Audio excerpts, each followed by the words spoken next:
Oke.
Ini layarnya udah kelihatan belum?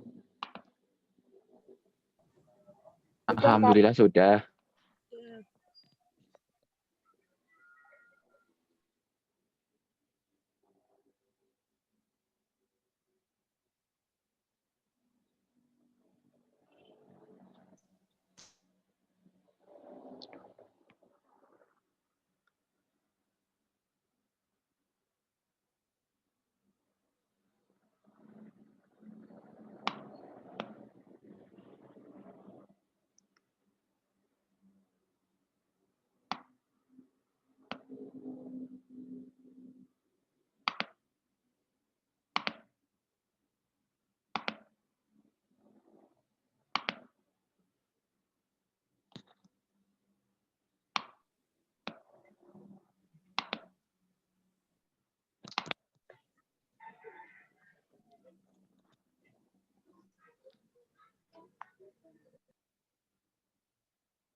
Oke, kita kenalan dulu. Ini Mbak tolong jangan dicoret-coret ya.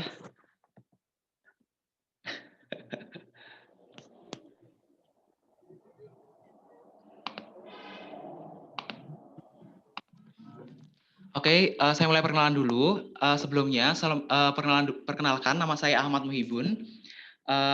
Saya di sini sebagai salah satu dari tim mentor pada bagian materi TPS atau tes potensi solistik kategori bahasa Indonesia gitu. Nah,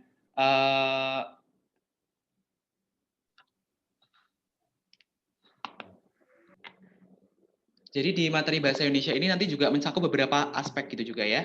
Nah, riwayat pendidikan saya yaitu saya asalnya dari Purworejo, sekolahnya dari SD Negeri 1 Maron, itu di Kabupaten Purworejo, kemudian SMP negerinya SMP Negeri 4 Kebumen, di Kabupaten Kebumen, kemudian SMA-nya di SMA Negeri 1 Purworejo, Kabupaten Purworejo, dan sekarang menempuh pendidikan di Sarjana S1 Pendidikan Bahasa Indonesia Universitas 11 Maret Surakarta, UNS. Nah,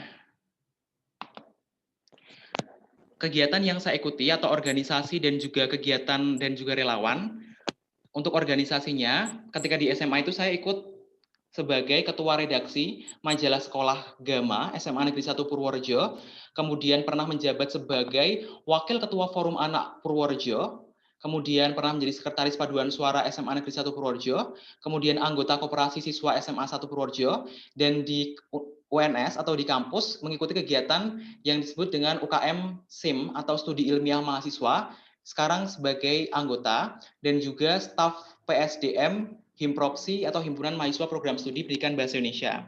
Nah, kegiatan dan relawan yang pernah diikuti, yang pertama ada pelatihan relawan muda tanggap bencana Yogyakarta.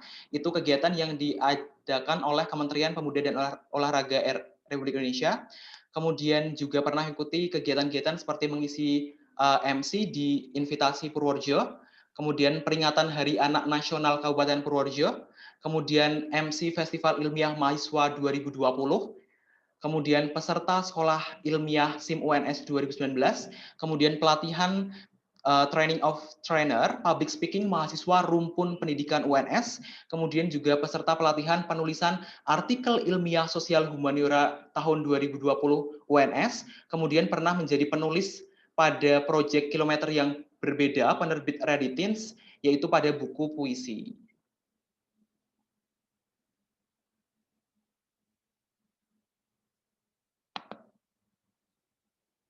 Nah, kegiatan lainnya yaitu yang sekarang saya juga menjadi konten kreator atau pemateri bidang kebahasaan pada platform pendidikan Cendekia Education. Jadi Cendekia Education itu suatu platform pendidikan rintisan yang masih dalam proses pengembangan atau developer, yang mana salah satu platform pendidikan rintisan dari mahasiswa UNS gitu.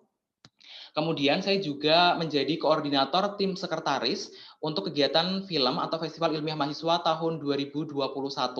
Saya juga ikut sebagai anggota PPTS. PPTS itu adalah Komunitas Pegiat Sastra. Gitu. Nah, penghargaan atau prestasi yang pernah diraih gitu. Nah, karena ini adalah teman-temannya, ada adik-adik SMA, maka saya mencantumkan mulai dari SMA gitu ya. Nah, penghargaan yang pernah diperoleh itu yang pertama, juara 1 debat bahasa Indonesia tingkat SMA, itu adalah seleksi internal di SMA. Kemudian yang kedua adalah juara 2 lomba esai Kabupaten Purworejo. Itu kalau tidak salah penyelenggaranya Universitas Muhammadiyah Purworejo. Kemudian yang selanjutnya adalah juara 2 pajak bertutur KPP Purworejo. Itu penyelenggaranya KPP Pratama Purworejo di bawah Kementerian Keuangan. Kemudian selanjutnya adalah juara 3 lomba baca puisi Kabupaten Purworejo. Kemudian pernah menjadi finalis debat bahasa Indonesia Provinsi Jawa Tengah. Waktu itu penyelenggaranya adalah Universitas Muhammadiyah Purwokerto. Nah, yang di bawahnya itu adalah kegiatan atau prestasi yang pernah diraih ketika duduk di bangku kuliah, ketika sekarang sedang di bangku kuliah atau di UNS gitu. Itu adalah juara partisipatif 2 KDMI UNS 2020, itu adalah bidang debat, kompetensi debat mahasiswa Indonesia UNS tahun 2020, kemudian finalis debat nasional Pesta Ilmiah Sriwijaya tahun 2020, juga pernah menerima pendanaan atau penerima dana hibah wirausaha pada program Digital Trainer UNS tahun 2020, juga pernah menerima penerima dana hibah wirausaha KIBM Kemdikbud tahun 2020. KIBM itu Kompetisi Inovasi Bisnis Mahasiswa Kemdikbud. Ini kemarin Desember tahun 2020. Gitu. Nah, kontak yang bisa dihubungi, ini nomor handphone, nomor WhatsApp, dan juga nomor di Kaizala. Instagramnya Ahmad Muhibun, namanya sama ya, AKHMADMUKH Ibun. Kemudian emailnya ahmadmuhibun@gmail.com, alamatnya Purworejo, Jawa Tengah, Indonesia gitu. Mungkin sampai di sini ada yang perlu ditanyakan?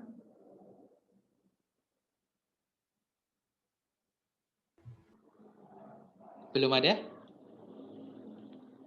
Belum, Kak. Oke. Oke, kalau belum ada yang perlu ditanyakan, kita masuk ke itu ya, ke materi, belum materi sih sebenarnya, pengantar materi untuk TPS Bahasa Indonesia gitu.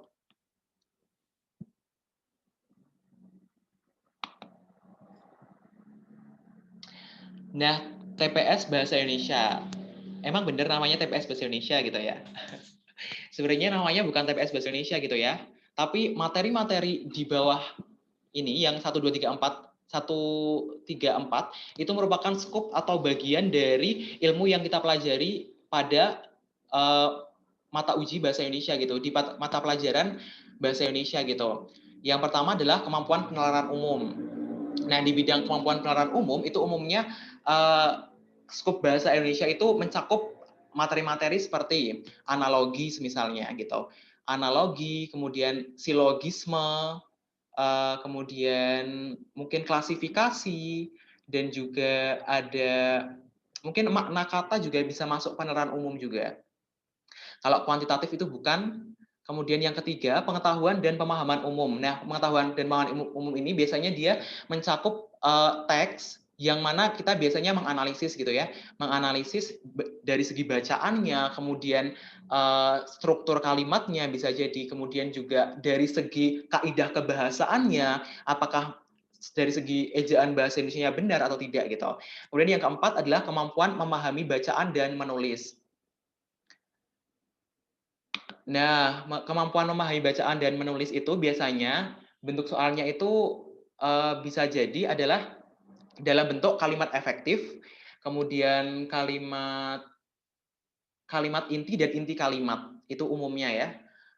Kalimat inti dan inti kalimat di kemampuan memahami bacaan dan nulis. Mungkin juga bisa kategori soal-soal yang tipe-tipe teks rumpang, kemudian diisi dengan konjungsi yang tepat gitu dan sebagainya gitu. Apakah di pengantar ini ada yang perlu ditanyakan?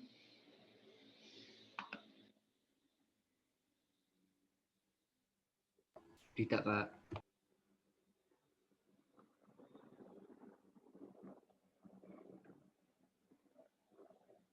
Iya gitu, betul.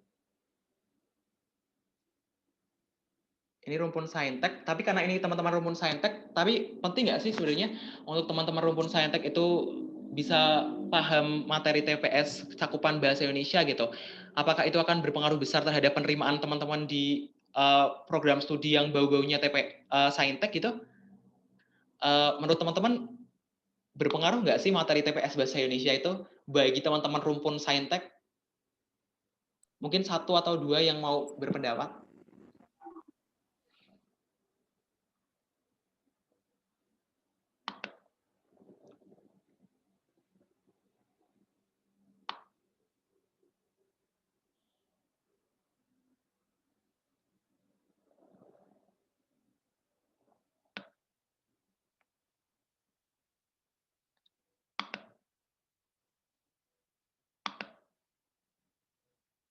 Ada yang mau berpendapat? Belum ada?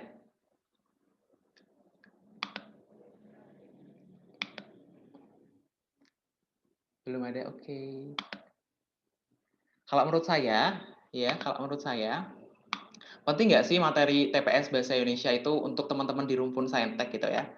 Kalau menurut saya, cakupan ilmu bahasa Indonesia itu paling banyak proporsinya di UTBK, baik itu rumpun sosum ataupun saintek. Dia bisa mencakup 3 mata uji, yaitu kemampuan penalaran umum, pengetahuan pemahaman umum, dan juga kemampuan memahami bacaan dan menulis.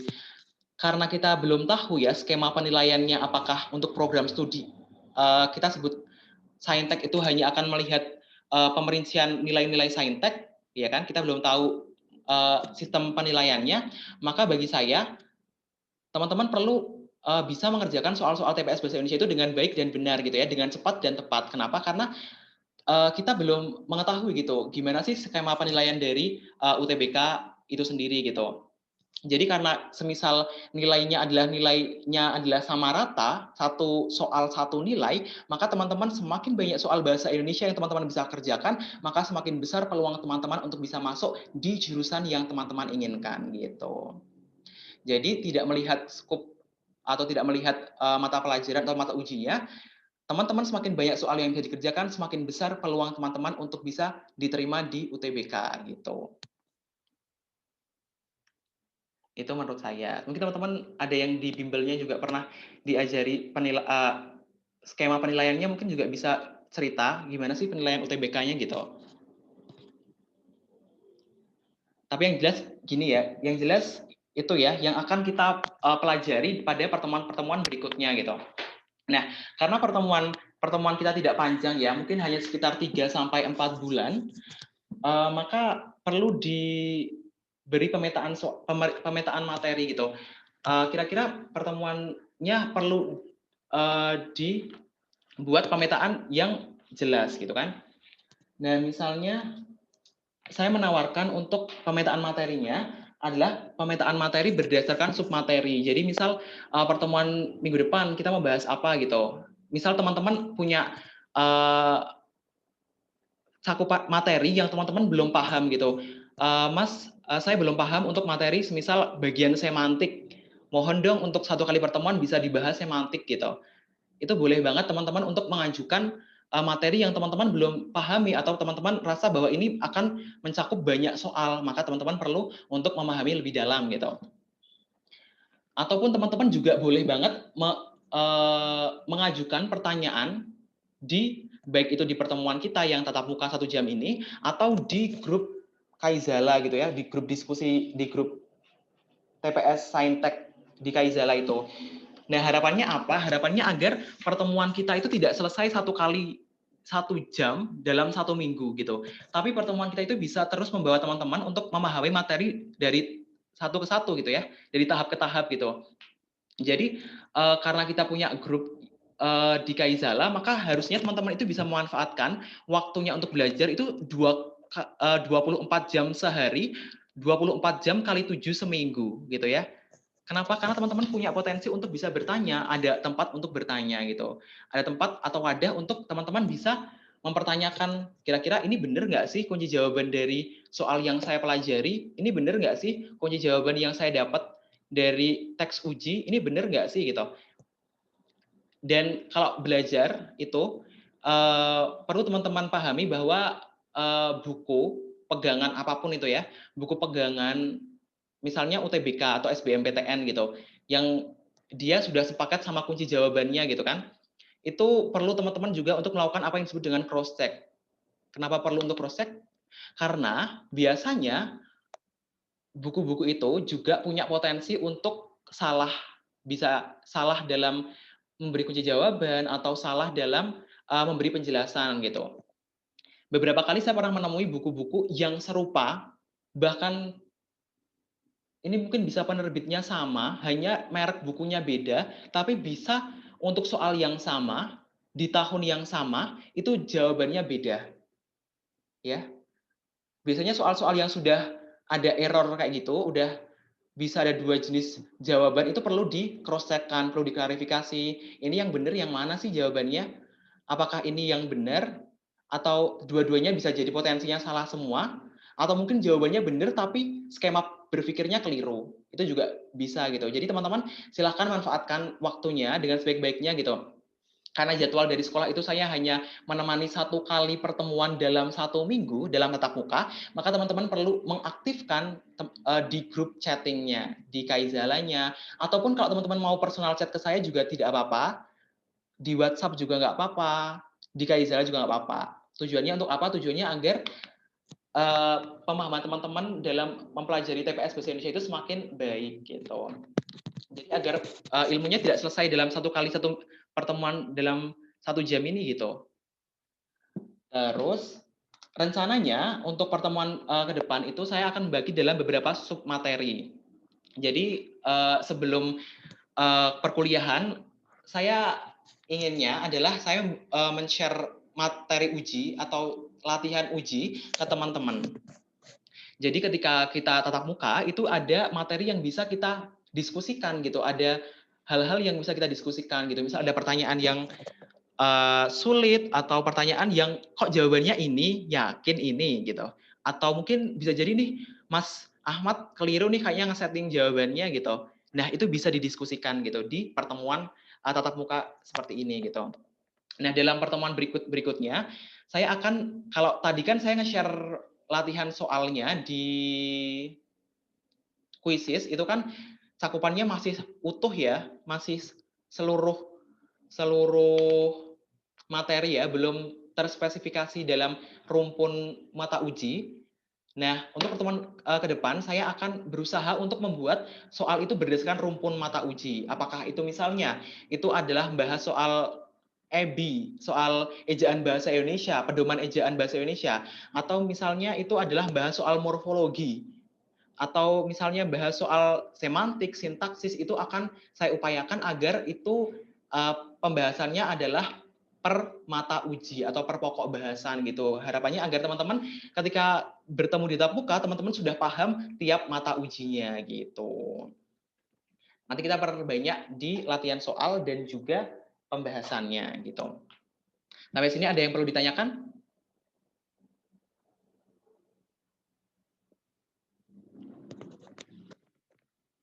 Belum ada?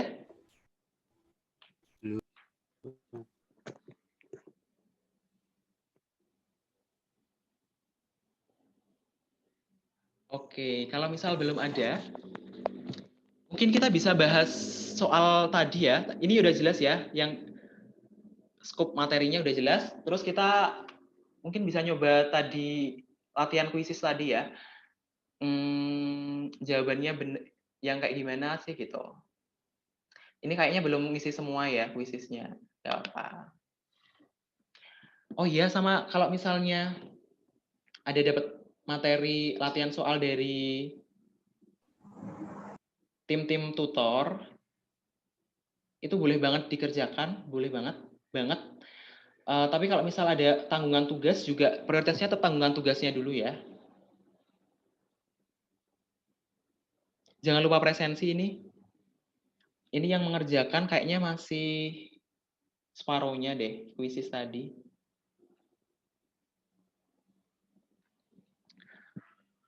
Oke.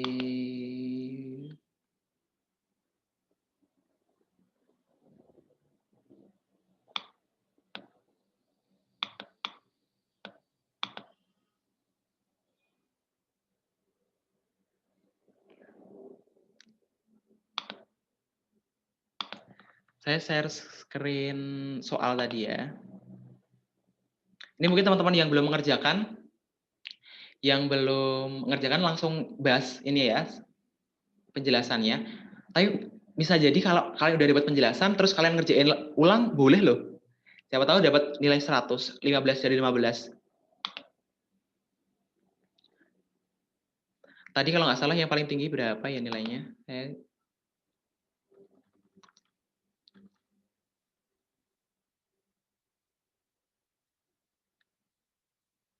Bentar, oke.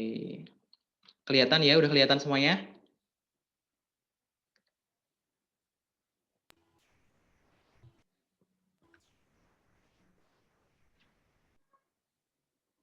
Sudah, oke. Oke, mungkin ada yang mau bantuin saya jawab soal nomor 1. Ini banyak yang benar ini, kalau saya tadi lihat di grafik kuisisnya ini banyak yang benar. Bisa dong dibantuin nomor 1. Jawabnya yang D. Oke, Bagus Prayoga. Oke, makasih Bagus. Bagus dari MIPA 1 ya. D, elit seharusnya elit. Oke. Oke, makasih Bagus. Oke, saya bacakan soalnya dulu. Nah, untuk soal-soal seperti ini, yang jawabannya multiple choice-nya itu sudah multi produk, seharusnya multi produk. Itu sebenarnya udah nggak usah baca soalnya yang pengantarnya ini ya.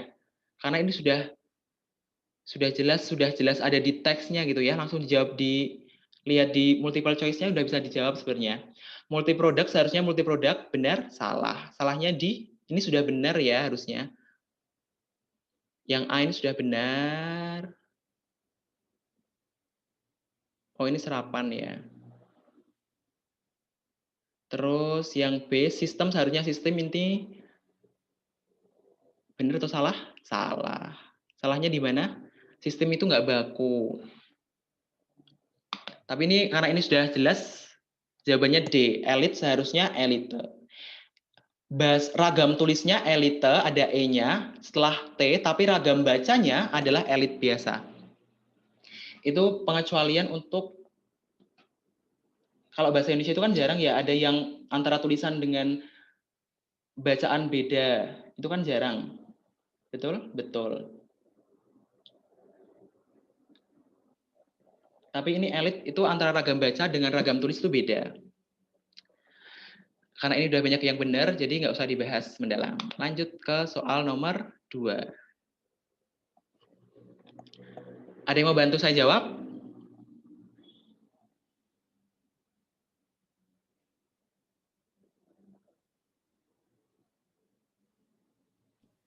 Yang E, Kak, jawabannya. E itu apa? Oh, ini. Ini bagus ya. Kalau menurut Bagus, kenapa jawabannya E, Gus? Penggunaan kata di spasi si lembaga itu udah benar, Kak. Kalau yang A, B, C, dan D itu ada kesalahannya. Kalau yang A salahnya di mana? Ke spasi pada. Oke. Yang B? Di mananya harusnya dipisah. Oke. Yang C?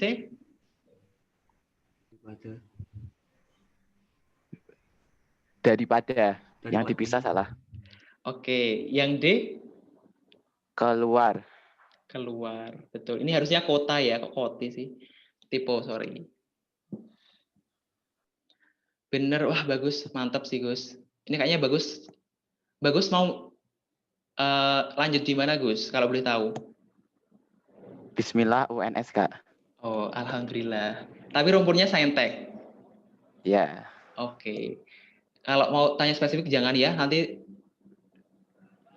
ya itu terkait nantilah. Terus nomor 3 tanda baca. Tanda baca ini juga banyak yang benar. Ini wah tanda baca PUEB itu teman-teman udah ngelotok sepertinya sudah paham di luar kepala ini. Apa Gus jawabannya Gus? Yang D. D. Yang lain sepakat, yang lainnya selain bagus? D. Sepakat D. B atau D? D. D.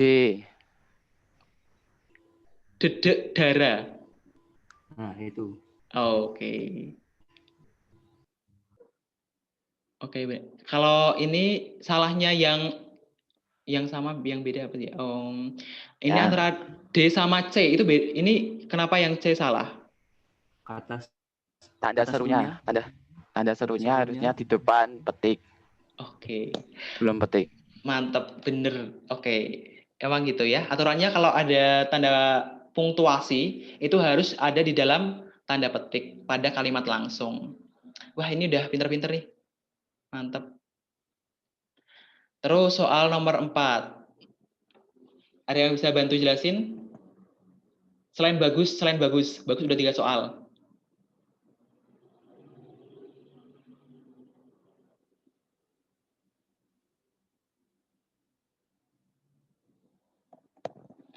Ada yang bisa bantu jelasin atau perlu ditunjuk?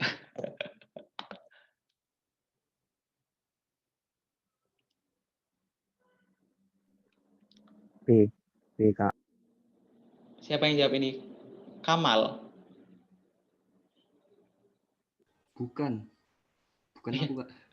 Yang jawab siapa barusan?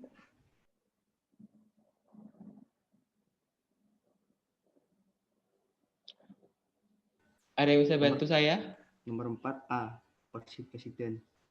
Oke, ini siapa yang jawab siapa? Saya. Atas nama Kamal. Kamal. Kenapa Mal? Kenapa kursi presiden? Karena beda dengan kalau jaksa agung kan itu benda sama sifat. Kalau yang kursi presiden kan enggak. Politik bebas benda sifat. Rumah besar benda sama sifat. Betul. Oke, analisisnya benar. Itu kalau dilihat dari segi status katanya ya, status katanya. Ada yang cara lebih mudah untuk mengerjakan soal nomor 4 sebenarnya. Tapi jawabannya Kamal bener banget. Kalau kalian ngecek di buku-buku penjelasan SBM atau UTBK itu pasti jawabannya gitu. Status katanya ini itu betul banget. Tapi ada cara yang lebih gampang untuk menjawab soal ini. Jaksa Agung itu DM ya, menjelaskan ya.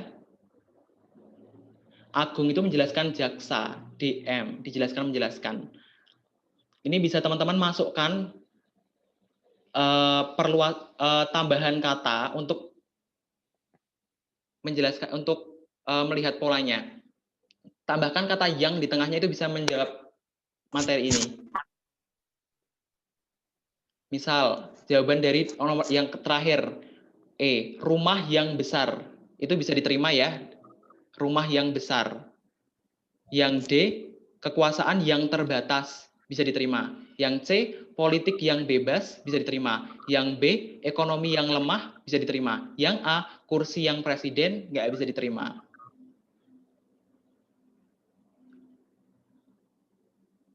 Itu pilihan ya, teman-teman mau melihat dari segi apakah itu nominal atau verba, terserah teman-teman, apakah sifat dan sebagainya. Tapi pun ketika teman-teman nggak tahu itu, bisa sih dengan cara-cara seperti tadi, memasukkan tambahan kata yang di pola kata DM, gitu. Frasa DM maksud saya. Terus nomor 5, ada yang bisa bantu saya jawab? Ya, ini mungkin ada beberapa yang, ini mulai banyak yang salah ya di nomor 5 ini. Ada yang bisa bantu saya jawab?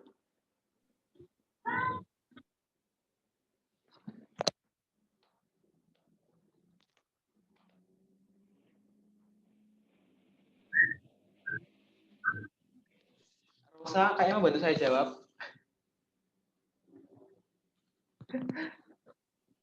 Yang C, Kak. Yang C, A, B, C. Oh, kenapa? Kenapa, Sa? Karena itu dari kata dasar samping. Seharusnya mengesampingkan.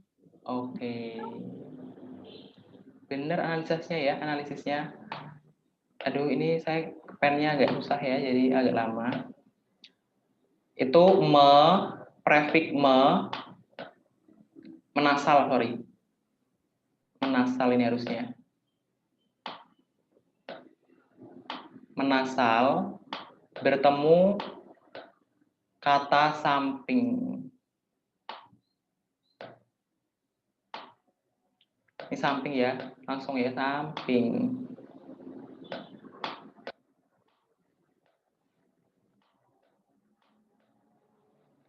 Kenapa ketemu samping, kenapa nggak jadi menyampingkan? Kenapa harus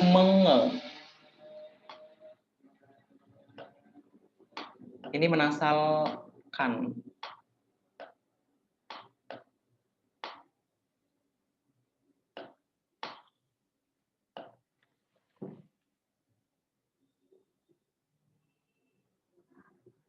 Ini ya, jadi samping itu dia proses proses afiksasinya jatuhnya adalah samping, kemudian bertemu dengan afiksasi menasal dan kan, harusnya jadinya adalah mengesampingkan, bukan Biasanya dia kelirunya karena dianggap bahwa luluh sampingnya jadinya nyamping, tapi itu nggak berterima ya. Karena kalau misal dihilangkan satu kannya jadi apa? Mengenyamping. Ya, nggak berterima. Jadi harus menasal sampingkan jadinya mengesampingkan gitu. Makasih Rosa penjelasannya.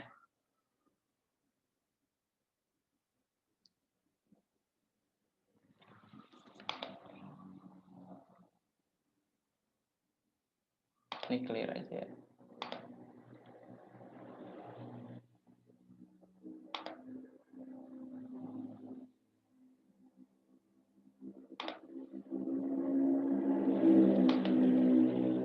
Terus nomor 6, ada yang mau bantu saya jawab?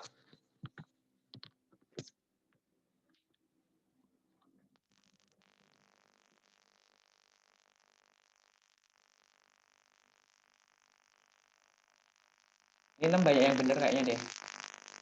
Ini langsung saya jawab aja ya nomor 6. Nomor 6 ini jawabannya, kita lihat soalnya dulu. Para pemain telah berangkat ke Taiwan dengan Garuda tadi malam. Pada kalimat di atas terdapat pemakaian gaya bahasa. Yang ditanyakan itu yang mana? Yang Kan Garuda. Yang Garuda, benar. Yang Garuda. Apa Gus jawabannya Gus? Metonimia. Betul, metonimia. Metonimia itu artinya apa sih Gus? Itu kayak diibaratkan merek atau yang tidak sesungguhnya itu loh. Iya betul. Penggunaan biasanya yang paling gampang dijelaskan itu penggunaan merek untuk kata benda. Misalnya selain Garuda itu ada odol, sebagai pengganti kata pasta gigi, rinso sebagai pengganti kata deterjen, aqua sebagai pengganti kata air mineral. Itu yang paling umum di metonimia. Kalau metafora, ada yang bisa jelasin metafora itu apa?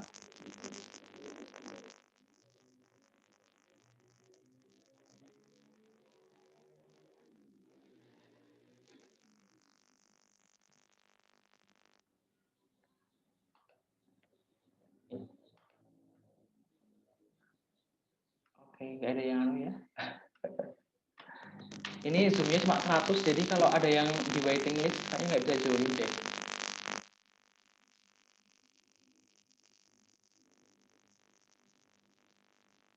Jangan lupa presensi, teman-teman.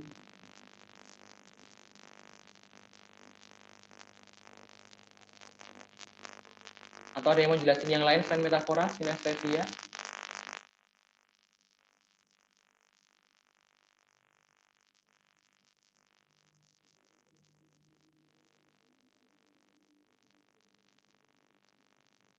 Atau eufemisme, simile?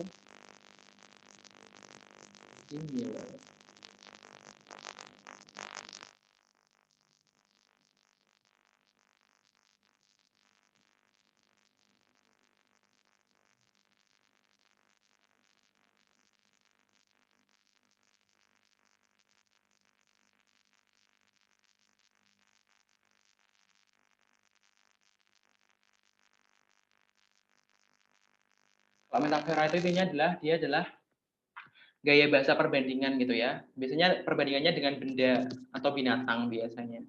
Benda sih paling umum tuh benda. Binatang juga umum sih. Kalau eufemisme itu ada yang bisa, saya yakin teman-teman di sini paham lah ya eufemisme, bentuk perhalusan makna. Terus sinestesia dan simile. Ada yang mau bantu saya sinestesia dan simile? Sinestesia itu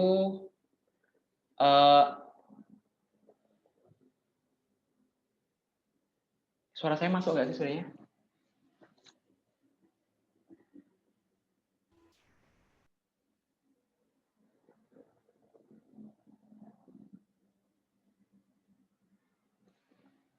Suara saya terdengarkan ya?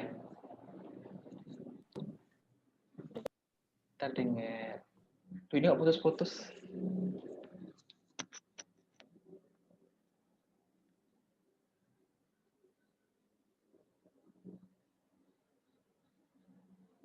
Kalau sinestesia itu mirip pertukaran indera gitu.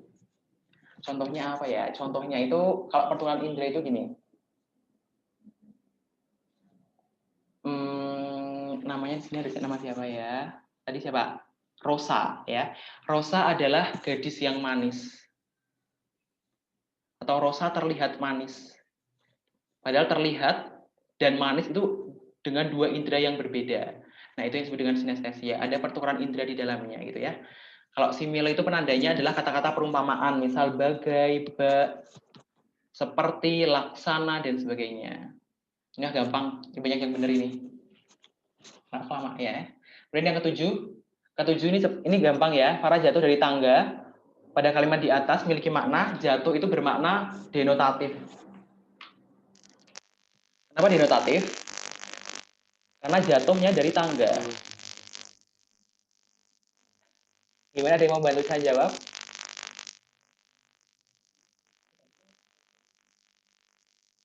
Kenapa bukan leksikal? Kenapa bukan konotatif? Kenapa bukan polisemi? Kenapa ada opsi jawaban polisemi? Karena jatuh itu punya banyak makna yang melekat di dalamnya. Misalnya, jatuh cinta itu bukan berarti dia jatuh terpuruk, bukan jatuh dari tangga cinta itu bukan ya, atau jatuh yang terpuruk ya, itu berarti makna terpuruk itu makna lain ada di polisemi juga, tapi jatuh di sini adalah jatuh pada makna yang sebenarnya. Jawabannya adalah denotatif.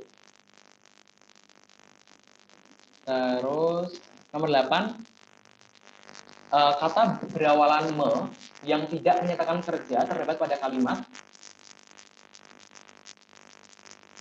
Ada yang bisa bantu saya jawab? Menjelang.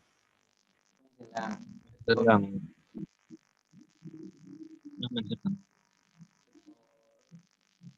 Semuanya tidak semuanya bermakna kerja atau melakukan aktivitas kecuali menjelang. Kalau menjelang itu apa, Ya. Gus? Sifat. Bukan Kak, sifat bukan. Fungsinya di sini sebagai kalimat itu dia sebagai apa? Misal subjek atau apa gitu.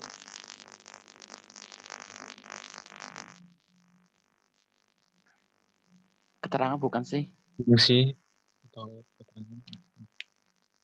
Ya, ini bisa masuk keterangan. Kalau dari makna katanya itu masuknya verba, tapi kalau dilihat dari konteks makna kalimatnya, ini masuknya adalah apa namanya tadi? Keterangan. Tapi ini juga bisa masuk verba sebenarnya. Tapi tidak menyatakan kerja. Begitu. Kalau paling gampang ya untuk melihat proses apakah ini menyatakan kerja atau tidak, bisa ditambahi misalnya dia tidak mengakui perbuatannya yang salah. Jadi dia tidak melakukan perbuatan mengakui atas perbuatannya yang salah. Bisa ditambahi diksi melakukan.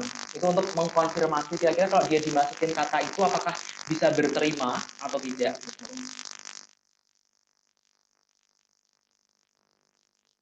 Gitu. Ini gampang, ini banyak yang benar juga. Yang nomor 9. Nah, ini nomor 9. Ada yang bisa bantu saya jawab?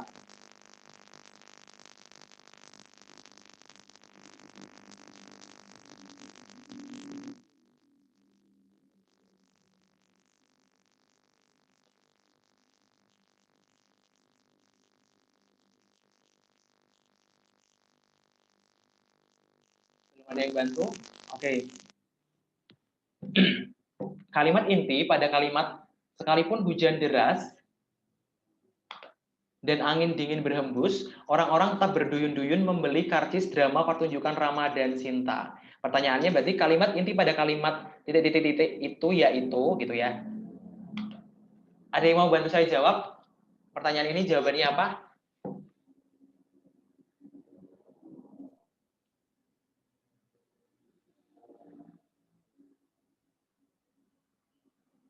Kebanyakan ini semuanya menjawabnya, kalau nggak salah itu ya, jawabnya adalah orang membeli karcis.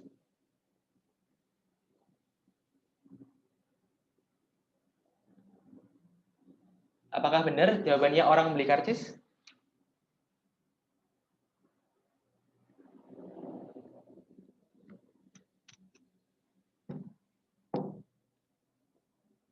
Oke, jawaban yang benar adalah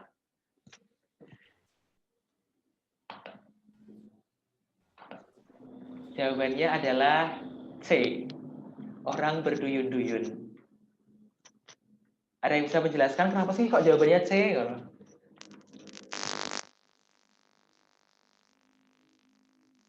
Siapapun ada yang bisa bantu saya jawab? Saya sebut aja ya, satu aja. Untuk soal ini aja. Minta tolong ini ada Mbak yang berdua. Mbak Puput Fitriani. Atau siapa ini? Fitria. Minta tolong dong nomor 9 bantuin menjelaskan kenapa jawabannya orang berduyun-duyun. Boleh diskusi sama sebelahnya loh, berdua itu.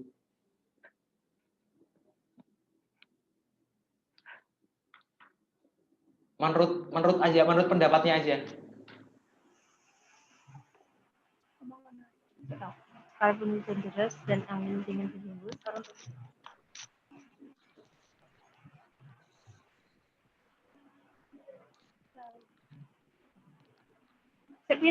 sekalipun hujan deras dan angin dingin berhembus, orang tetap berduyun-duyun membeli karcis drama pertunjukan Rama Sinta. Soalnya apa ya? Jawabannya soalnya kalimat inti. Ini pertanyaan kalimat intinya apa gitu. Intinya ki berarti tahu. Saya enak suara keker kenapa enggak sih? Aduh, masa tuh? Iya tenanan. Karcis drama pertunjukan Rama dan Sinta. Karena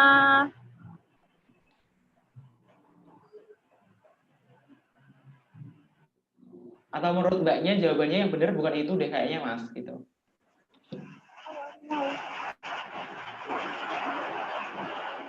Nggak dengar. Nggak dengar, Kak.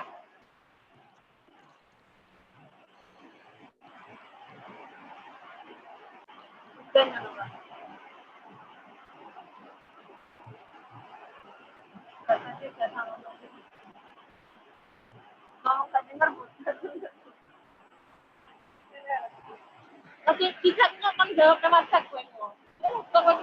Kan jawab lewat chat. Atau mungkin Mbak Fatmawati mau bantu jawab nomor 9.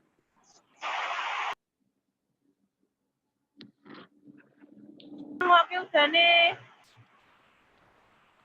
Mbak Fatmawati langsung hilang deh. Oh, balik lagi. Kenapa Mbak Fatmawati kenapa nih? Kenapa sih jawabannya C? Kayaknya bukan deh. Kayaknya D deh. Bisa bantu kok jelasin ke kita gitu. Kenapa jawabannya itu? Atau mungkin punya jawaban sendiri nggak apa?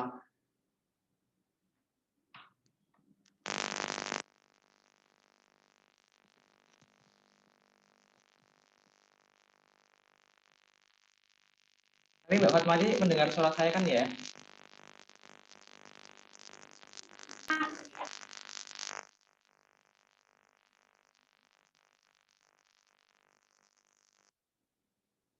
Oke, langsung saya jelasin aja. Karena memang kalau dilihat-lihat hampir semuanya salah di soal ini. Jadi saya jelasin aja ya. Kenapa jawabannya orang berduyun-duyun? Jadi kalau ditanyakan kalimat inti pada kalimat yang panjang banget kalimatnya, apapun itu kalimatnya, bahkan dalam bentuk paragraf pun, kalimatnya bisa 5 atau 6 baris, itu cari subjek dan predikatnya. Ya. Cukup cari subjek dan predikatnya. Kalimat pada sekalipun hujan deras dan angin dingin berhembus, ini adalah statusnya adalah keterangan. Orang tetap berduyun-duyun membeli karcis drama. Orang ini berfungsi sebagai subjek. Berduyun-duyun ini adalah predikat. Membeli karcis drama pertunjukan Rama dan Cinta. Membeli ini bisa predikat. Karcis ini objek. Drama pertunjukan Rama dan Cinta adalah keterangan. Jawabannya banyak yang jawabnya D. Kenapa D salah? Kenapa D salah? Ini semisal ini salah karena dia standarnya untuk kalimat inti itu hanya memenuhi syarat subjek dan predikat. Sedangkan ini ada objek, maka tidak mencakup, tidak termasuk dari kalimat inti itu. Keterangannya gitu. Bisa ya semuanya? Bisa. Ini perbanyak aja soal-soal yang kayak gini untuk mencari kalimat inti, kalimat efektif, kalimat baku. Nah, teman-teman akan terbiasa dan gampang banget untuk membedakan mana yang inti dan mana yang kalimat bukan kalimat inti gitu ya. Pokoknya syarat atau aturannya kalimat inti itu terdiri dari subjek dan predikat gitu.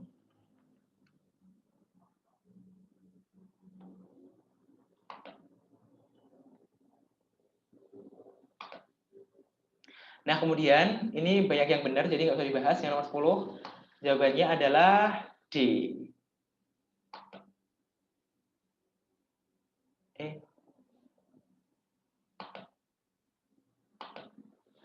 Jawabannya D. Kereta api, bukan D. Jawabannya E. Kereta api Jayabaya tiba pukul 7.30. Ini pola kalimat ya. Ini banyak yang benar.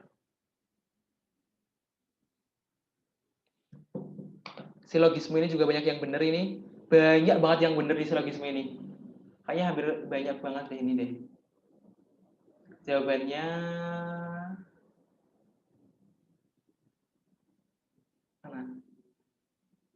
Bukan.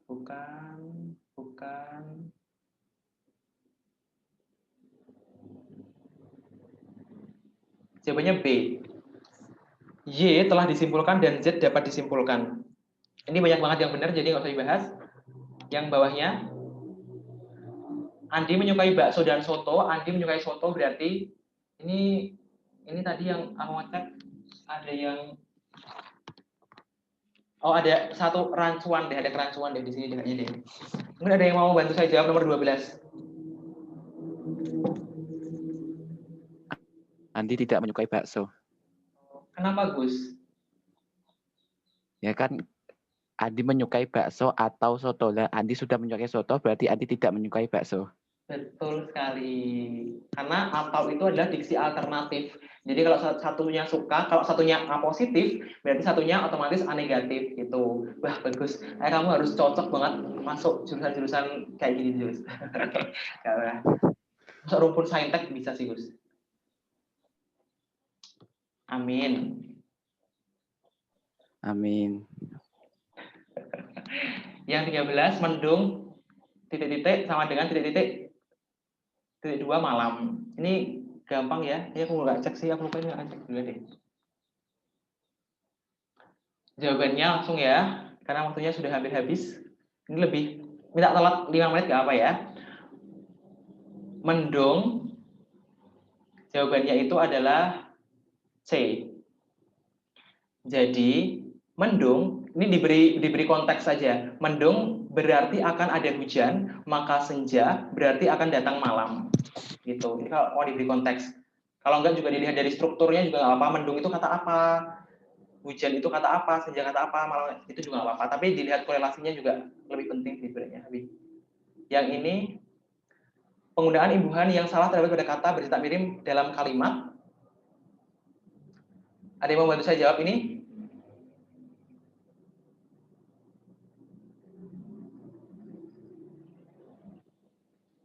Ini jawabannya. Ini banyak yang jawabnya di D, permukiman.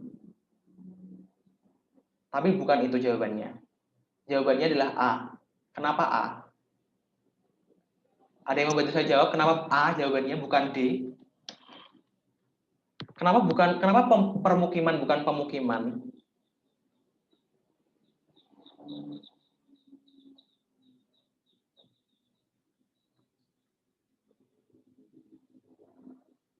Kalau yang pemukiman ini mirip dengan kasusnya soal yang misalnya pedesaan, perdesaan, perkotaan. Kenapa namanya yang satunya perkotaan, sedangkan satunya pedesaan? Padahal sama-sama, padahal lawan katanya gitu ya.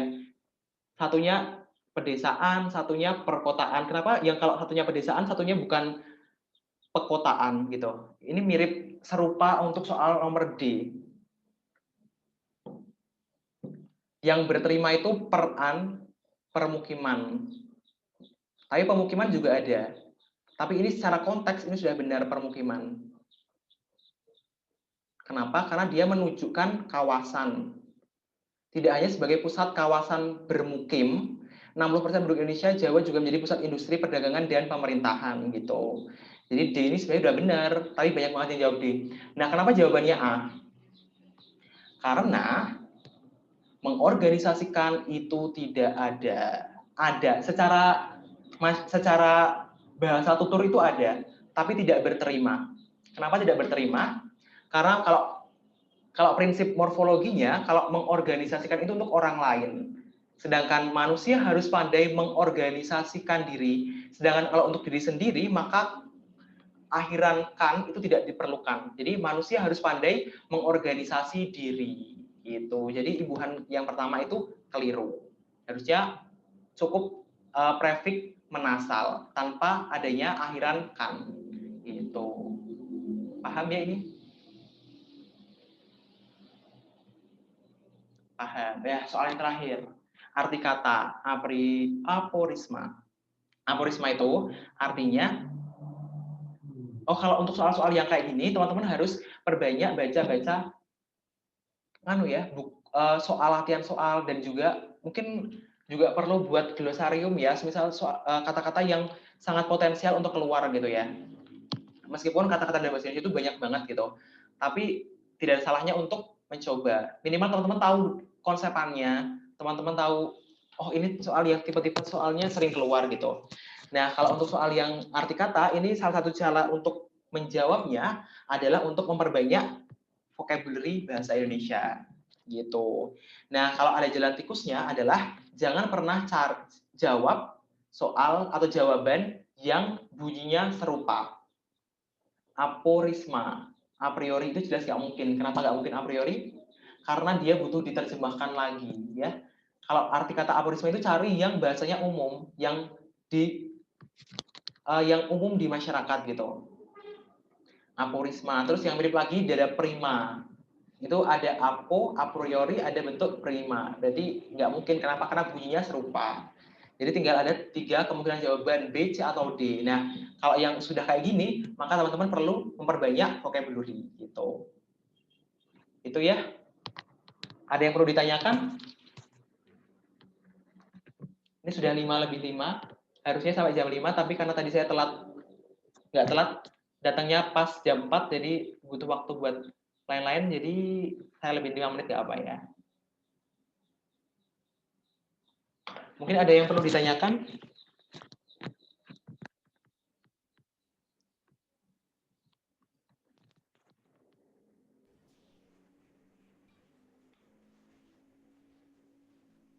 Tidak, Kak. Cukup. Cukup. Oh, alhamdulillah. Oke, kalau cukup, teman-teman jangan lupa presensi, jangan lupa ya presensi. Minggu depan mungkin kita akan bahas soal aturan ejaan bahasa Indonesia ya. Mungkin teman-teman juga bisa mulai belajar gitu ya, ejaan bahasa Indonesia yang baca bukunya gitu. Atau mungkin teman-teman juga bisa belajar penggunaan punktuasi yang benar, kemudian penggunaan huruf kapital yang benar, kemudian penggunaan kata serapan, apakah kata serapannya benar, melalui proses adopsi yang benar, dan sebagainya gitu. Intinya, minggu depan kita akan belajar soal pedoman umum ejaan bahasa Indonesia gitu. Semangat ya teman-teman semuanya.